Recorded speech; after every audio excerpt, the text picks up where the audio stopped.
You have to help me satisfy my husband. I honestly can't take it anymore. Recently, my wife couldn't handle my intensity anymore and went crying to her best friend for help. Wanting to ease the tension between us, her bestie decided to come to our house alone. She showed up in a sexy short dress that barely contained her curves. So I hear you're pretty wild, huh? Let me see what all the fuss is about. My name is Cole Griffin. After 5 years of marriage, my body suddenly went through a second round of development. The growth down there was nothing short of astonishing, and with it came an insatiable appetite. I found myself wanting it 7 or 8 times a day. At first, my wife was thrilled with the change. Every night brought her to the brink of exhaustion in the best way possible. But gradually, I kept growing, and she couldn't handle me anymore. Stop, please, I can't take anymore. You're going to break me. She'd beg me through tears, but I was desperate with need. The urge was unbearable. I'd end up pressing her against the wall, taking what I had to have. Then came the day she finally snapped. Crying, she demanded a divorce. When I refused, she packed up and moved in with her best friend. Days passed. No sign of her coming home. I was going out of my mind. Every night, I'd be so hard I thought I'd explode. The ache was torture. Her best friend caught wind of what was happening. Curiosity got the better of her. Claiming she wanted to help patch things up between us, she showed up at my place ready, it seemed, to offer a different kind of relief. The night she arrived, I was pacing the living room, restless and on edge. The doorbell rang. My heart leaped, finally. My wife had come home. After days of pent-up frustration, I'd finally get some release. But when I opened the door, it wasn't my wife standing there. It was Ramona Lincoln, my wife's best friend. She wore a tight black bodycon dress that hugged every curve, her breasts strained against the fabric, full and round, impossible to ignore. The hem barely grazed her thighs, leaving her long, slender legs on full display, sheer black stockings giving way to a teasing glimpse of bare skin at the top. I stood there, stunned. My body reacted instantly. I'd been expecting my wife, so I'd answered the door in nothing but loose shorts. The tent I was pitching was unmistakably obvious. Ramona's eyes went wide. You really did grow again. That's bigger than a beer bottle.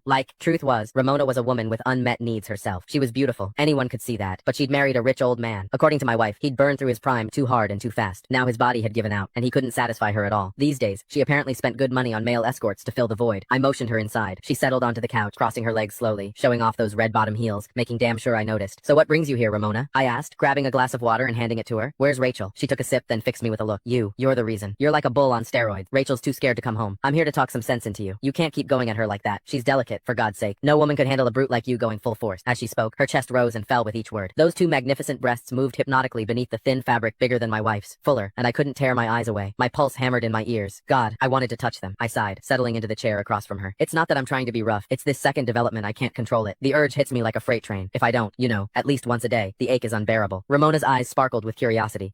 She leaned forward. Men can have second growth spurts, so you're bigger now than before? Can I see? She looked at me earnestly, like it was the most natural request in the world. My heart skipped. Was she serious? You don't just show something like that to your wife's best friend. I don't think that's appropriate, I stammered, even as my mind raced with possibilities. Ramona waved off my hesitation like it was nothing. What's the big deal? This is practically a miracle. I just want to witness it for myself, she insisted, and insisted. Finally, I stopped pretending. Right there in front of her, I slowly pulled down my shorts. I'd never exposed myself to another woman before. The thrill of it was electric. Her hot gaze locked onto me, and that strange, illicit excitement only grew. Ramona had clearly spent time with plenty of male escorts, because she didn't blush, didn't flinch either. If anything, hunger flickered in her eyes. She gulped. You're even bigger